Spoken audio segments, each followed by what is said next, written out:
자, 우리가 사도행전 9장의 이제 중반부를 보게 되는데 우리가 늘 등장인물에 주목해야 된다고 말씀드렸죠. 오늘 여기 또 한 사람, 새로운 사람이 등장합니다. 그가 누구냐 하면 아나니아. 그런데 그 아나니아라는 사람 이름 앞에 하나가 더 붙습니다. 어떤 아나니아? 제자 아나니아. A disciple named Ananias. 다메섹에 있던 사람이에요. 원래 살던 건 아니었을 거고 박해를 피해서 다메섹까지 갔는데 그곳에서 복음을 전하고 있었던 사람인데, 그 다메섹에 있던 제자 아나니아를 주님께서 직접 불러서 직가라고 하는 거리에 있는 유다의 집에 가라 그러셔요. 직가, 영어 성경에 보니까 straight street 그랬어요. 그러니까 곧고 넓은 길이라는 뜻이겠죠. 동네의 고든 길. 여러분 중동 지방에 가보신 분은 아시겠지만 중동 지방에 있는 도시에 고든 길이 별로 없어요. 다 꼬불꼬불 골목길, 그렇죠? 그런데 straight street, 고든 길이래요. 직가. 우리 미국 같으면 이 도시마다 있는 큰 길이 뭐예요? 메인 스트리트, 그죠? 메인 스트리트는 가는 데마다 있어요. 제가 미국 생활을 처음 시작한 곳이 뉴욕 플러싱인데 플러싱에도 메인 스트리트이 있고, 우리 여기 펜실베니아 필라델피아 근처에도 메인 스트리트이 있어요. 그 메인 스트리트처럼 넓고 고든 길에 유다라고 하는 사람의 집이 있는데 거기 가서 사울을 만나라. 자, 누구를 만날지, 어디를 갈지, 무슨 일을 할지 다 주님께서 직접 지시하시고 그를 몰아가시는 겁니다. 그래서 우리는 지금 계속 사도행전의 이야기를 보면서 이 모든 사역들이 누구의 사역임을 확인합니까? 성령의 사역. 그렇죠. 사도행전이라고 하는 이름이 The Acts of the Apostles, 사도들의 행전이라고, 사도들의 행적이라고 되어 있지만 사실은 The Acts of the Spirit, 성령님의 사역, 성령님의 행적이라는 사실을 우리가 다시 한번 확인할 수 있고, 그 성령께서 어떤 일로 어디로 우리를 이끌고 가시는지, 성령이 우리를 이끌고 가시는 그 방향성을 우리가 확인하는 것이 중요하다고 여러 번 말씀을 드렸습니다. 자, 이 주님의 부르심 앞에 제자 아나니아가 어떻게 대답합니까? Yes, Lord. 우리말 번역에 내가 여기 있나이다. Here I am. 예, 주님, 내가 여기 있나이다. 주님의 부르심 앞에 응답하는 것이 제자의 삶입니다. 그리고 거기에 응답하여 나아가서 그 말씀에 순종하는 것이 제자의 삶입니다. 자, 여러분, 예수 믿는다는 것은요, 그냥 교회에 속해 있다는 뜻 정도가 아니라 예수를 따르는 자로, 예수의 제자로, 예수의 영을 받아 그 영의 인도하심을 따라 사는 자가 바로 예수 믿는 자고 예수님의 제자죠. 우리 한국교회에서 제자훈련이라는 말들을 참 많이 쓰는데 discipleship, disciple making, 그냥 어떤 프로그램을 이수하고 서티피케이트, 수료증 받으면 되는 것이 아니라 이렇게 성령님의 부르심에, 주님의 부르심에 반응하고 나아가서 거기에 순종하는 것이, 그것이 바로 예수님의 제자로 사는 가장 중요한 핵심이라고 말씀드릴 수 있습니다. 자, 오늘 그 부르심이 어디를 향하고 있는지, 그리고 그 아나니아는 어떻게 그 부르심에 순종했는지, 그렇게 비추어 봤을 때 나는 정말 아나니아와 같이 disciple, 예수님의 제자라고 말할 수 있는 것인지 오늘 우리가 그것을 살펴보아야 합니다. 등장인물이 또 한 사람 있죠. 아나니아는 오늘 처음 등장한 사람이었고 지난 시간부터 등장했던 사람 누구죠? 사울. 이 사울이라는 사람이 어떻게 됐어요? 이 사울이라는 사람은요, 모든 것을 자기가 분명히 안다고 생각했고 자기의 판단에 대한 확신이 있어서 다른 모든 사람들이 그에게 물어 그가 어프루브했어요. 그렇죠? 그가 승인하고 보증하면 그 보증을 따라 다른 사람들이 따라오고 앞장서서 그들을 이끌던 정말 정통파, 오소독시 정통파 바리새인이 바로 사울이었습니다. 그는 그 정통과 정통이 아닌 것을 나누는 스탠다드와 같은 사람이었어요. 어디서나 자신이 있고 확신이 넘치고 앞장서서 이끌어가며 그 이끌어가는 일에 열심히 있는 사람, 그렇죠? 그 사람이 사울이었습니다. 그러던 사람이 자기의 그 확신을 따라 다메섹에 있다고 하는 나사렛 이단을 추종하는 자, 예수를 추종하는 자, 예수의 도를 따르는 무리들을 잔멸하려고, 잔인하게 멸절시키려고 다메섹으로 가던 그 길에서 on the way to Damascus, 그 길 위에서 누구를 만났습니까? 예수님을 만났어요.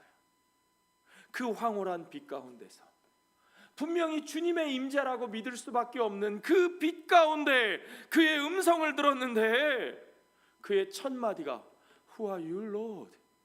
주님, 누구십니까?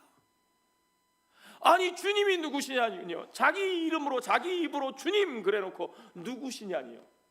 자기가 주님을 몰라요? 누구보다 하나님을 잘 안다고 확신하던 사람, 율법과 선지자들에게 정통했다고 했던 그 사람이 주님을 만나 드린 첫 번째 기도가 뭐냐 하면, 주님, 누구십니까? 당신이 누구십니까? 당신이 정말 그 주님이십니까? 왜냐하면 그분이 말씀하셨어요. 나는 내가 박해하는 예수라. 네가 어찌하여 나를 박해하느냐? 아니, 내가 주님을 박해했다니요. 나는 주님을 알고 주님을 믿고 주님 편에 서서, 내 편이 주님 편이고 주님이 내 편이고 주님 편에 서서 주님을 위하여 일하기 위해서 이제까지 내가 진짜 피 흘리며 싸워왔는데, 내가 지금도 그 길을 이렇게 열심히 가고 있는데 주님은 누구십니까 도대체? 이제 그는 그 충격으로 인해서 아무것도 볼 수 없게 됐고 스스로는 한 발짝도 움직일 수 없는 사람이 되어서 다메섹 유다의 집에 누워 있습니다. 그런 사울에 대해서 하나님이 뭐라고 말씀하시는가? 야, 사울이 지금 그 직가라고 하는 거리에 유다의 집에 누워 있는데 걔 완전히 망가졌어. 걔 완전히 깨졌어. 걔 지금 완전히 맛이 갔으니까 가서 만나봐 그러셨나요? 아니요. 뭐라고 말씀하셔요? 주님이 11절 후반부에 보십시오. 다섯 사람 사울이라 하는 사람을 찾으라. 그가 뭐 하는 중이니라? 기도하는 중이니라. He is praying now. 아니, 사울이 기도하고 있다니요. 뭘 기도하고 있을까요? 그런 상황에 여러분 같으면 어떻게 기도할 수 있겠습니까? 이제까지 자신이 믿고 확신하던 것이 다 무너져 내렸는데, 그런데 무슨 기도를 하실 수 있겠어요? 기도가 뭐예요 도대체? 여러분이 기도를 열심히 하려면 어때야 됩니까? 능력 있는 기도란 뭡니까? 내가 확실하게 믿습니다. 우리 그렇게 발음해야 되죠. 믿습니다. 언제부턴가 이제 그런 발음이 우리 유행을 해가지고, 내가 믿습니다. 분명하게 이것이 주의 뜻인 줄을 믿사오니, 내게 이것이 있어야 될 줄을 믿사오니 주님 이것을 주시옵소서. 반드시 주시옵소서. 주실 줄로 믿습니다. 그게 능력 있는 기도입니까? 우리는 그렇게 생각하죠? 그러면 사울이 지금 그렇게 기도할 수 있었어요? 아니요. 사울은 그런 기도할 수가 없는 상황이에요. 어쩌면 사울은 뭘 기도해야 될지도 전혀 보이는 게 없고 아는 게 없고 힘도 없는 그런 상황입니다. 그러나 중요한 것은 주님은 그런 사울을 놓고 그가 지금 기도하고 있는 중이라 그랬어요. 기도하고 있는 중이라. 이것이 진짜 주님 앞에 기도라는 사실을 우리가 볼 줄 알아야 됩니다. 왜요? 내 스스로는 아무것도 볼 수 없을 때 정말 주님, 나한테 왜 이러세요?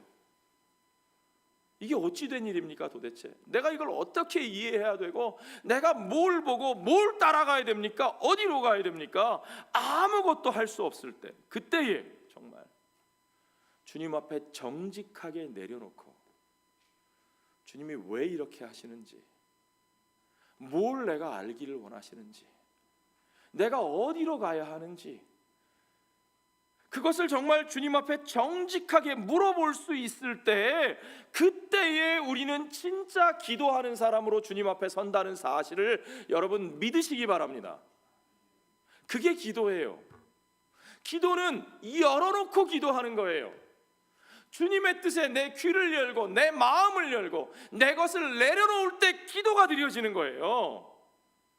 내가 확실하게 다 알고 내가 분명하게 믿을 때, 그때에 하나님께서 나의 그 확신을 보고 내가 원하는 그것을 채워주시는 게 기도가 아니에요, 여러분.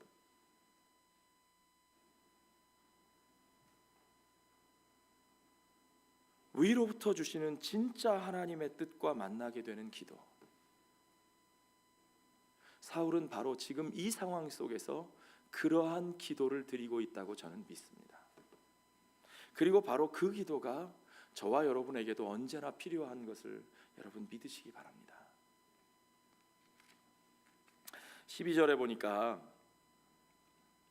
주님께서 아나니아에게 이런 말씀을 하셔요. 그가 아나니아라 하는 사람이 들어와서 자기에게 안수하여 다시 보게 하는 것을 보았느니라.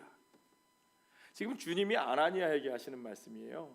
사울에게 이미 주님은 그것을 다 보여주셨다는 거예요. 아나니아가 와서 어떻게 할지 그 그림을 보여주셨고 아나니아에게 그 얘기를 하셨어요. 그러니까 지금 사울에게도 아나니아에게도 보여주시는 그림은 주님이 만들어 놓으신 그림이에요. 그렇죠? 주님이 만들어 놓으신 그림을 그들에게 보여주시면서 그들을 그곳으로 몰아가시는 거죠. 예. 사울을 몰아가시는 분이 주님이시고 아나니아를 몰아가시는 분이 주님이십니다. 사울이 주도하는 일도 아니고 아나니아가 주도하는 이 일도 아니에요. 이 일을 주도하시는 분은 오직 성령님이십니다. 이 일은 우리 주님이 선포하신 바로 그 하나님 나라의 복음이 전파되는 모습을 우리에게 보여줍니다. 네가 그에게 안수하여 그가 다시 보게 될 것이라. 예. 눈먼 자가 다시 보게 되는 모습, 다시 보게 되는 모습. 여러분, 우리가 누가복음을 작년, 재작년에 열심히 읽었잖아요. 그렇죠? 누가복음에 선포하신 하나님 나라의 역사가 바로 그 모습 아니에요. 보지 못하는 자가 보게 되는 것. 예수님께서 요한의 제자들에게 뭐라고 말씀하십니까? 요한이 예수님이 하시는 걸 보고 이해가 안 돼가지고 우리가 다른 일을 기다려야 됩니까? 당신이 오실 그분입니까?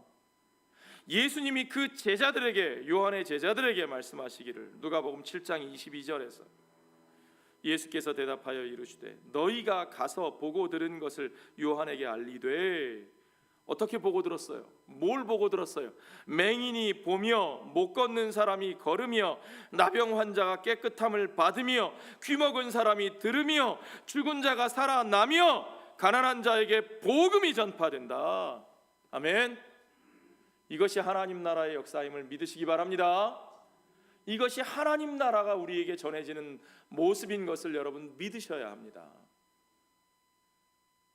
하나님께서는 스스로 부유한 자인 줄 알고 스스로 깨끗한 자인 줄 알고 모든 것을 내가 보는 줄 알고 항상 앞장서서 걸어나가던 뛰어나가던 바로 그런 사람 사울을 이제 그를 가난하게 하시고 이제 그를 보지 못하는 자가 되게 하시고 스스로는 한 발짝도 아무 데도 갈 수 없는 자가 되게 하셔서 바로 그런 사울에게 하나님 나라의 복음이 전파되게 하시는 것을 믿으시기 바랍니다. 이 과정이 없으면 그는 진짜로 보게 될 수 없었을 겁니다. 자기가 본다 하는 줄로 확신하고 있었으면 그는 하나님 나라의 복음을 들을 수 없습니다. 그가 보지 못하는 자가 되었을 때 하나님이 그에게 보지 못하는 자에게 복음을 전파하셔서 그가 진짜 하나님 나라를 보게 하시는 하나님이신 것을 여러분 믿으시기 바랍니다.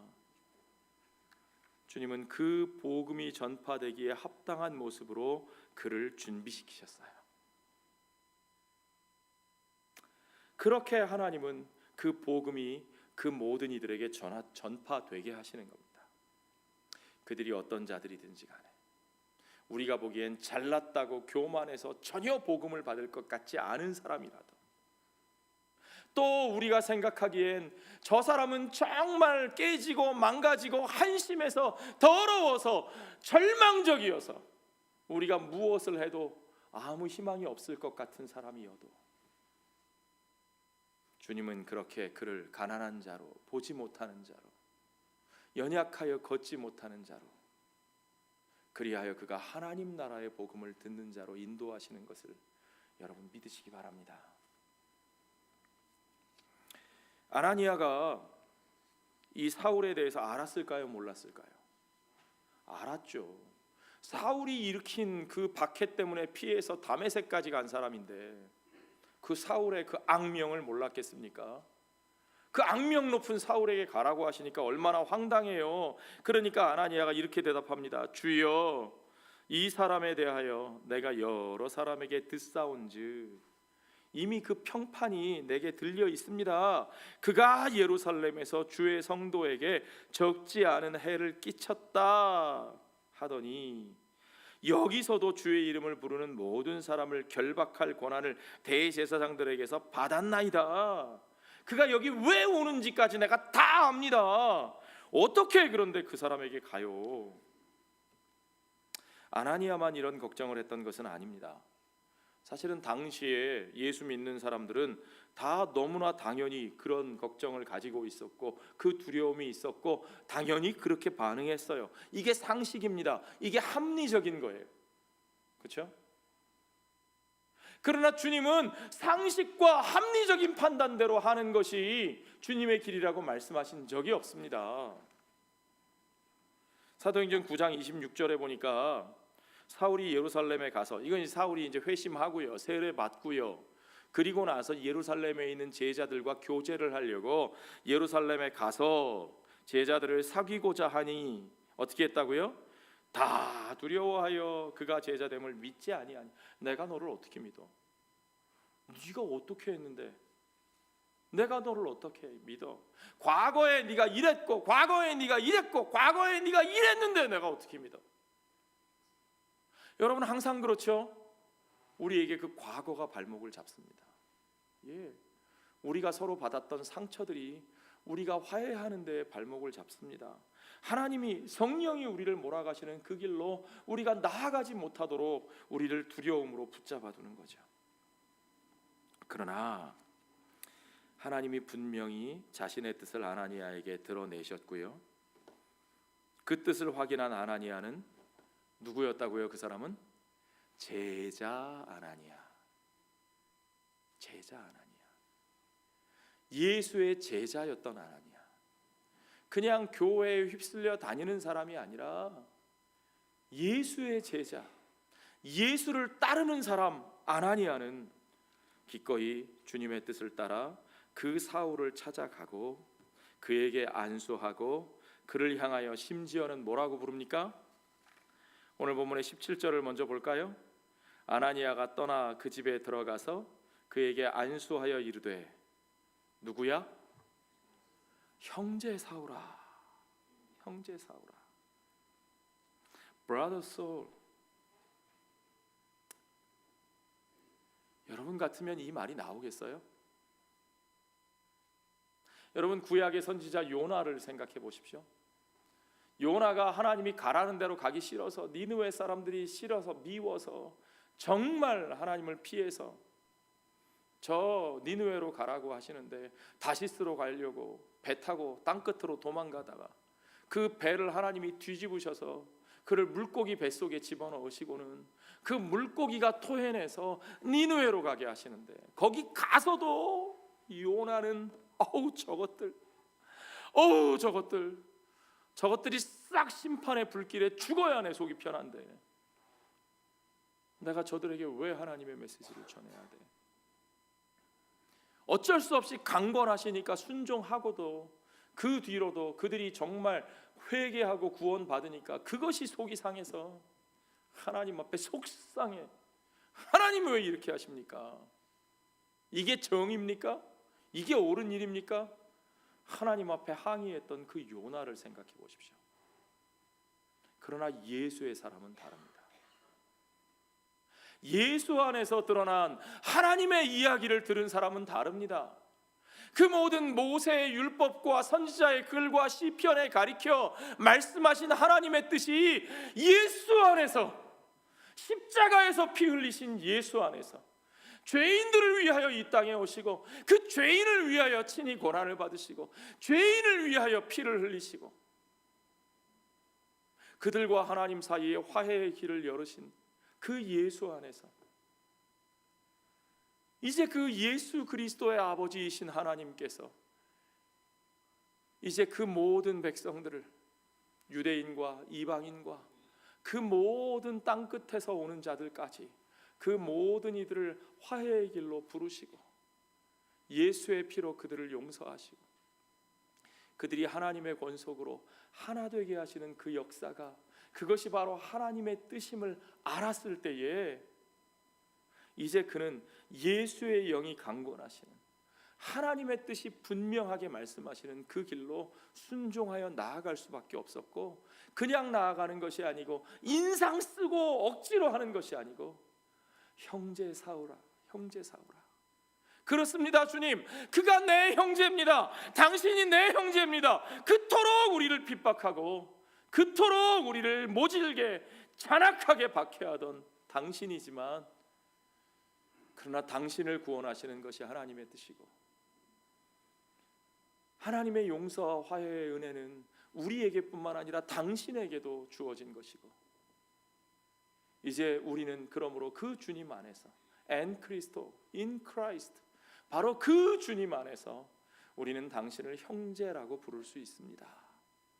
아멘. 여러분, 이게 복음의 역사입니다. 형제 사울아, 주 곧 내가 오는 길에서 나타나셨던 예수께서 나를 보내어 너로 다시 보게 하시고 성령으로 충만하게 하신다 하니,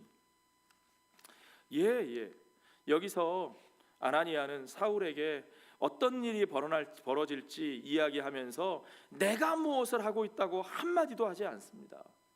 오직 이 일을 하시는 분이 예수님이시다, 주님이시다. 네가 다메섹 도상에서 보았던 그 예수님이 지금 이 일을 행하시고, 나도 그분의 도구로 쓰임받는 것이고 너도 그분의 도구로 쓰임받을 것이다. 그분이 나를 보내어 너로 다시 보게 하시고 그분이 성령으로 충만하게 하신다. 그분이 하시는 거죠. 내가 해주는 게 아니에요. 우리가 은혜를 나눌 때, 우리가 용서와 화해를 받아들이고 우리가 그들에게 은혜와 사랑을 나누어야 하는데, 우리가 그 은혜와 사랑을 나눌 때에도 그걸 누가 주시는 거라고요? 우리가 주는 거예요? 우리가 주는 거 아니잖아요. 그렇죠? 정말로요? 근데 왜 우리가 주는 것처럼 그래요? 우리는 왜 우리가 주는 것처럼 거기에 대한 대가를 바라고 반대급부를 원하고, 왜 그럽니까?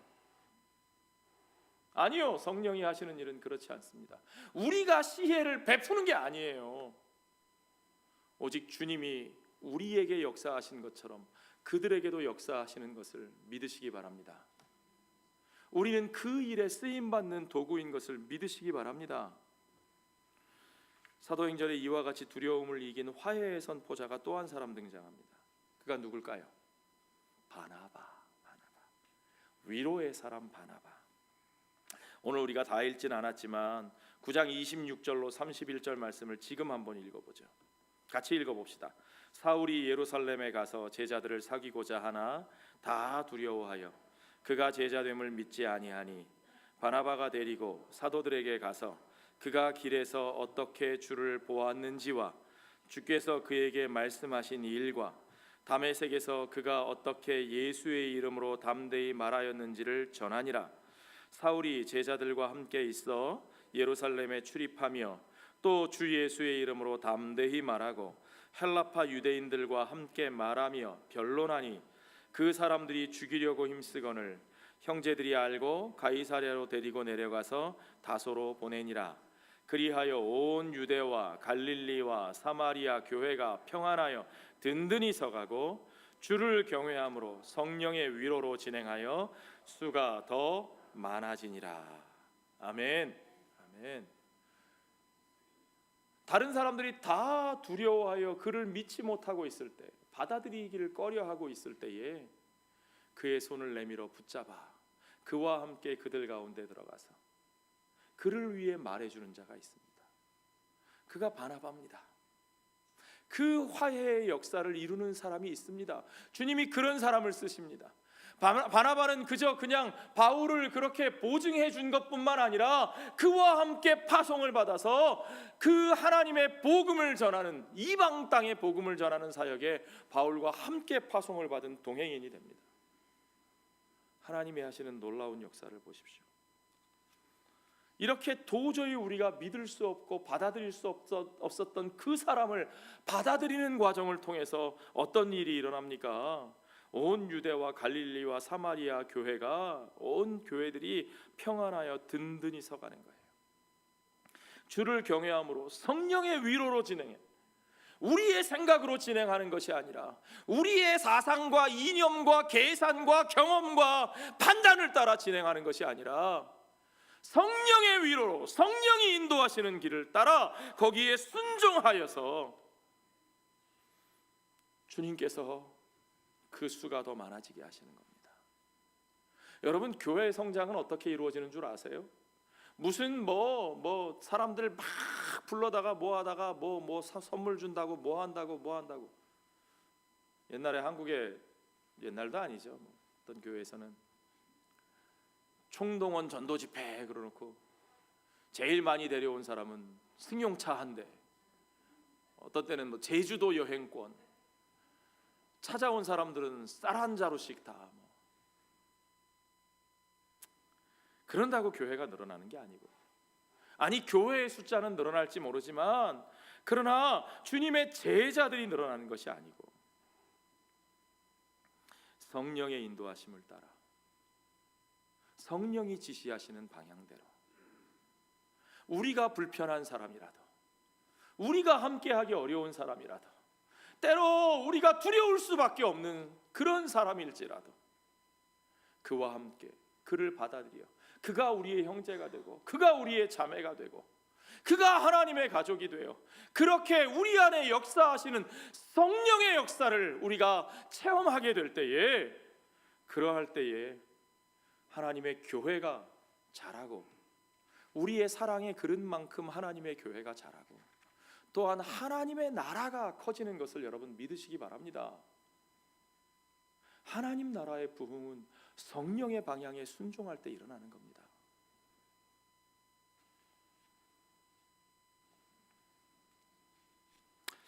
주님께서 왜 하필이면 이 사울을 택하셨을지 여러분 한번 생각해 보십시오. 제가 아나니아라면 그럴 것 같아요. 주님, 제가 복음 전할 때가 얼마나 많은데요. 제가 다 순종하겠습니다. 다 전도하겠습니다. 열심히 할게요. 더 많은 사람 전도할 테니까요. 그 사람한테만은 저를 보내주지 말아주세요. 제가 더 많은 사람 전도하겠다니까요. 우리는 항상 숫자 가지고 들이대죠. 제가 더 많은 사람 전도하겠습니다. 그런데 주님, 왜 하필 저를 그 사람한테 보내시려고 하십니까? 아니요, 주님, 그 사람 말고요. 주님, 왜 꼭 우리가 그들과 어떻게 해야 됩니까? 그동안의 상처를 아시잖아요. 그들 제끼고 그냥 우리 다른 데도 좋은 사람들 많은데, 좋은 나라들 많은데 우리 그렇게 넘어가면 되지 않겠습니까? 주님이 뭐라고 말씀하십니까? 15절에 보십시오. 주께서 이르시되 가라, 이 사람은 내 이름을 이방인과 임금들과 이스라엘 자손들에게 전하기 위하여 택한 누구의 그릇이라? 나의 그릇이라. 나의 그릇이라. This man is my chosen instrument. My chosen instrument. 야, 우리말에 그릇 그랬는데 instrument, 도구래요. 도구. 내가 택한 나의 도구래요. 주님의 도구. 와, 이거 얼마나 영광스러운 이름이에요. 주님이 택하신 그릇. 누가요 도대체? 어떤 사람이 이런 사람이 됩니까? 우리가 날마다 기도하죠. 하나님, 우리 교회에 좋은 일꾼 좀 보내주세요. 예, 저 우리 교회 우리 중직자들이 그렇게 기도하는 거 많이 들었어요. 그 얼마나 간절하시겠어요. 얼마나 좋은 마음이에요. 그러나 도대체 누가 좋은 일꾼입니까? 누가 좋은 사람입니까? 우리가 함부로 판단할 수 없습니다. 설마 이런 사람이, 설마 그 사울이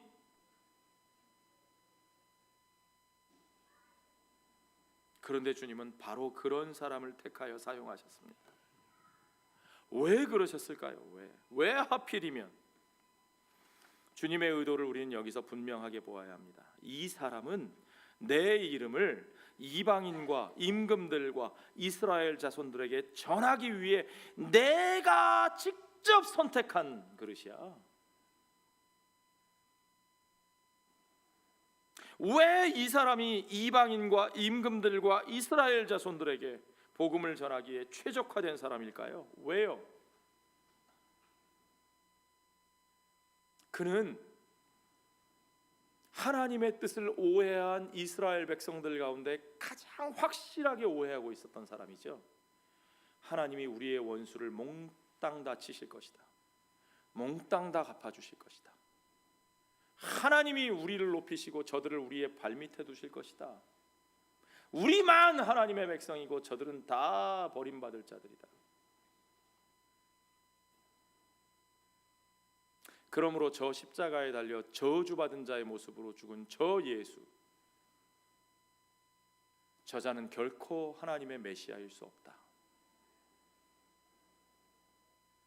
하나님의 복음에 가장 적대하던 자, 이방인들에 대하여 가장 적대적이던 사람, 가장 배타적이던 사람, 바로 그 사람. 하나님은 그 사람을 불러 바로 그 예수와 화해케 하시고 하나님과 화해하게 하시고, 그리고 그 하나님의 뜻을 그에게 보이사 그를 통하여 하나님의 백성과 대적하던 그 이방인들에게 하나님이 그들에게 전하기 원하시는 화해의 복음, 용서의 복음, 그 놀라운 하나됨의 길을 그를 통해서 선포하게 하셨습니다. 하나님이 그 용서와 화해를 선포하는데 이보다 더 적당한 사람이 어디 있겠어요? 다르다. 이제 달라졌다. 주께서 그 새로운, 그 엄청난, 그 놀라운 일을 시작하셨다. 이것이 복음입니다. 이 복음을 전하는데, 이 화해의 메시지를 전하는데 바로 사울 같은 사람이 최적화된 사람이었다는 거죠. 그를 택하셔서 쓰시는 가운데서 여러분, 그 복음의 핵심 메시지를 드러내시는 하나님의 의도가 보이셔야 됩니다. 그것이 하나님의 의도예요. 그 완고한 사람이, 그가 무너져 이제 하나됨을 선포할 정도로 하나님의 강력한 예수 그리스도의 복음 안에 드러난 강력한 용서와 화해와 사랑의 그 파워를 선포하는데 이보다 더 분명하게 쓰일 수 있는 사람이 없다는 거죠. 자, 그를 변화시키기 위하여 주님의 제자들은 두려움을 극복하고 그에게 다가갔습니다.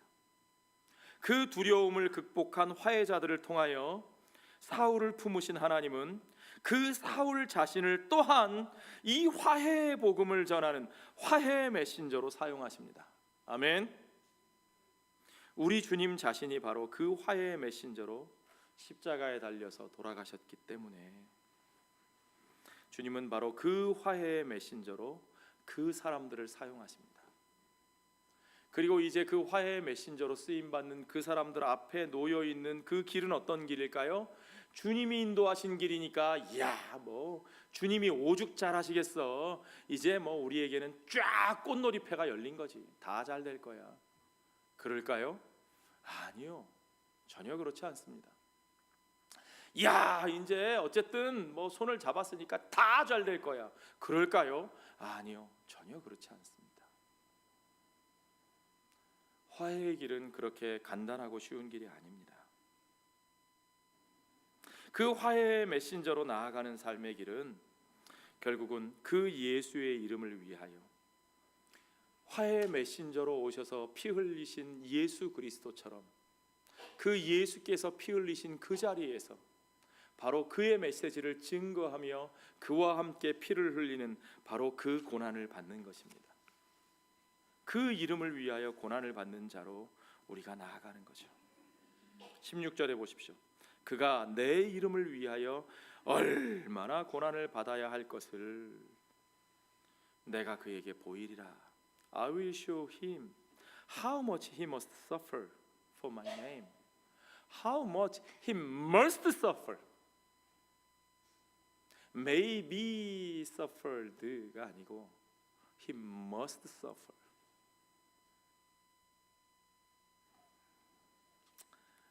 실제로 이렇게 새롭게 태어난 사울 앞에 펼쳐지는 길은 그가 믿고 의지하던 모든 사람들을 잃어버리는 것부터 시작됐습니다. 여러분, 우리가 어디에서 정말 화해자로 서게 되면요, 둘이 싸우고 있는데 가서 화해자로 서보셔요.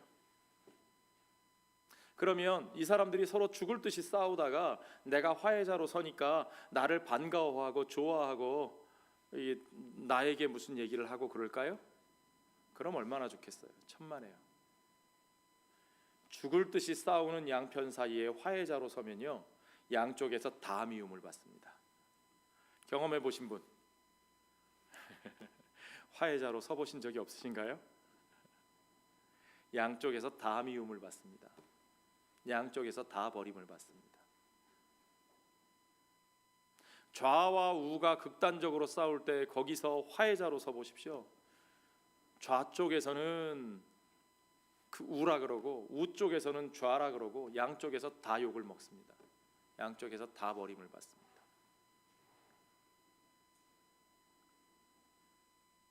사울이 그렇습니다. 예수 믿는 사람들도 그를 믿지 못했는데 이제는 그와 함께하던 유대인들이 사울을 죽이려고 합니다. 9장 23절에 보니까 여러 날이 지남에 유대인들이 사울 죽이기를 공모하더니 그랬어요. 9장 28절에 보니까 또 주 예수의 이름으로 담대히 말하고 헬라파 유대인들과 함께 말하며 변론하니 그 사람들이 죽이려고 힘쓰거늘. 원래 사울의 편이었던 사람들이에요. 이뿐인 줄 아십니까? 뒤에 보면요, 유대인들 중에는 사울을 죽이기 전에는 먹지도 않고 마시지도 아니할 것이라고 결심한 사람들이 결사대를 조직해요.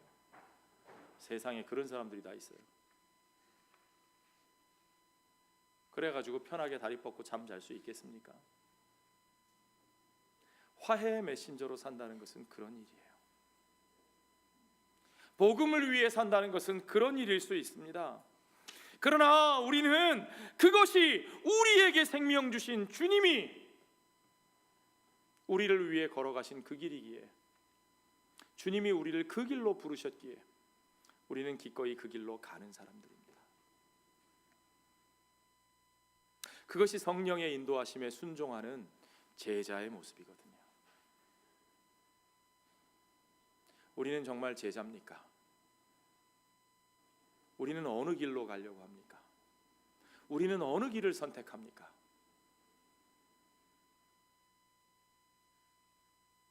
오늘 우리가 구역 예배로 모일 텐데 우리가 오늘 읽을 구역 예배 본문이 고린도후서 5장입니다. 그 가운데 이 말씀이 있습니다. 5장 18절에 보니까 세번역 성경으로 제가 읽어드릴 텐데, 이 모든 것은 하나님에게서 났습니다. 하나님께서는 그리스도를 내세우셔서 우리를 자기와 화해하게 하시고 또 우리에게 화해의 직분을 맡겨주셨습니다. 하나님은 그리스도를 내세우셔서 우리를 하나님과 화해하게 하시고 또 그렇게 하나님과 화해하게 된 우리에게 화해자의 직분을, 화해하게 하는 자, 화목하게 하는 자의 직분을 우리에게 맡겨주셨습니다. And Christo, in Christ, 그리스도 안에서 우리가 하나님과 화해하게 되었음을 믿으십니까? 아멘. 하나님이 이끌어 가시는 그 방향을 여러분 받아들이십니까? 아멘. 하나님과 화해하게 되었다는 건 그거예요. 하나님이 하시는 그 일을 내가 받아들인다는 뜻이에요. 하나님이 이끌어 가시는 방향, 하나님이 이 세상을 이끌어 가시는 방향, 누구 안에서? 그리스도 안에서, 그리스도 안에서, in Christ, 그리스도 안에서 하나님께서 이 세상을 이끌어 가시는 그 방향, 우리가 그리스도 안에서 바로 그 은혜를 받은 자이기에, 그 하나님과 화해하게 되었기에 이제는 하나님이 하시는 그 일에 우리가 또한 화해하게 하는 자로, peacemaker, as a peacemaker, 그 화해의 복음을 전하고 그 용서의 사랑을 나누고, 그렇게 하나님이 하시는 그 일에 그분의 인스트루먼트, 그분의 도구로, 그분의 택한 그릇으로 쓰임 받는 것이 바로 저와 여러분 그리스도인의 삶인 것을, 우리의 정체성인 것을, 우리가 존재하는 이유인 것을 여러분 믿으시기 바랍니다. 그럴 때 우리는 어떻게 해야 됩니까? 고린도후서 5장 16절에 바울이 말하기를, 바로 여기서 말하는 이 바울이 우리가 지금 변화된 모습을 보고 있는 그 사울이죠. 사울. 그 바울이 뭐라고 말하느냐? 같이 읽어볼까요? 그러므로 이제부터 우리는 아무도 육신의 잣대로 알려고 하지 않습니다. 전에는 우리가 육신의 잣대로 그리스도를 알았지만 이제는 그렇지 않습니다. 육신의 잣대로 그리스도를 보았을 때는 어떠했습니까? 그는 연약한 자, 나약한 자, 무기력한 자, 저주받아 죽은 자. 그러므로 그는 육신의 잣대로 절대 하나님의 메시아일 수 없었습니다. 그러나 이제 그 성령에 이끌려 그 성령을 따라 변화된 그의 눈으로 보았을 때 바로 그 십자가에 달려 죽으신 예수가 하나님의 아들이시고 하나님의 메시아이시고, 하나님의 뜻은 바로 그 메시아를 통해, 십자가에서 죽으신 하나님의 아들을 통해 바로 이 세상과 죄인들과 화해하시고 용서를 선포하시고 그들을 품어 그의 자녀가 되게 하시는 그 하나님의 놀라운, 정말 서프라이즈, 상상할 수 없는 그 하나님의 뜻이 그 안에 드러난 것을 그가 보았습니다.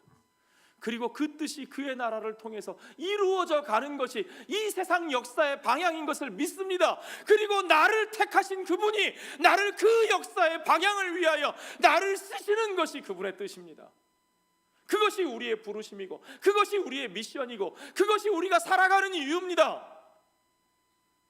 그것을 믿기에 이제 나는 더 이상 예수를 육신의 잣대로 보지 않는 것처럼, 이제 예수가 가라고 하시는 그 사람들, 이제 예수께서 나에게 붙여주신 그 모든 사람들, 그들을 더 이상 나는 육신의 잣대로 보지 않습니다. 아멘.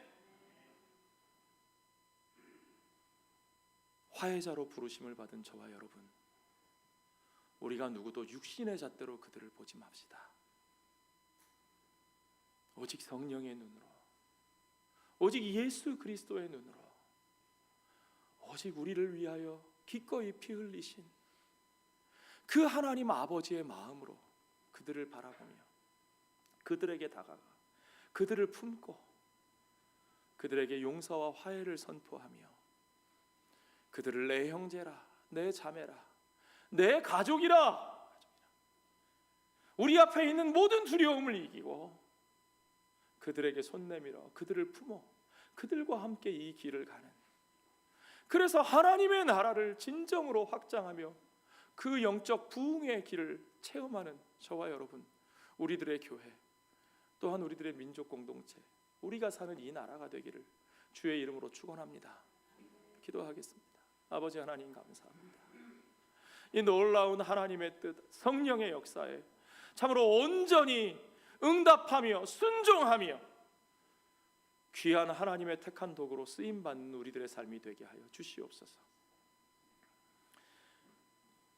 그것에 순종하지 못하게 하는 우리 앞에 있는 두려움과 의심과 모든 걱정들 다 내려놓게 하여 주시고, 오직 성령이 우리를 몰아가시는 그 길로, 정말 이것이 하나님이 원하시는 길이라면 기꺼이 그것을 위해 내 삶을 내어드리는 참다운 헌신과 결단이 복음 안에 새로워지는 우리의 삶이 오늘 이 자리에서 이루어지게 하여 주시옵소서. 모든 것을 주께 감사드리며 예수님 거룩하신 이름 받들어 기도하옵나이다.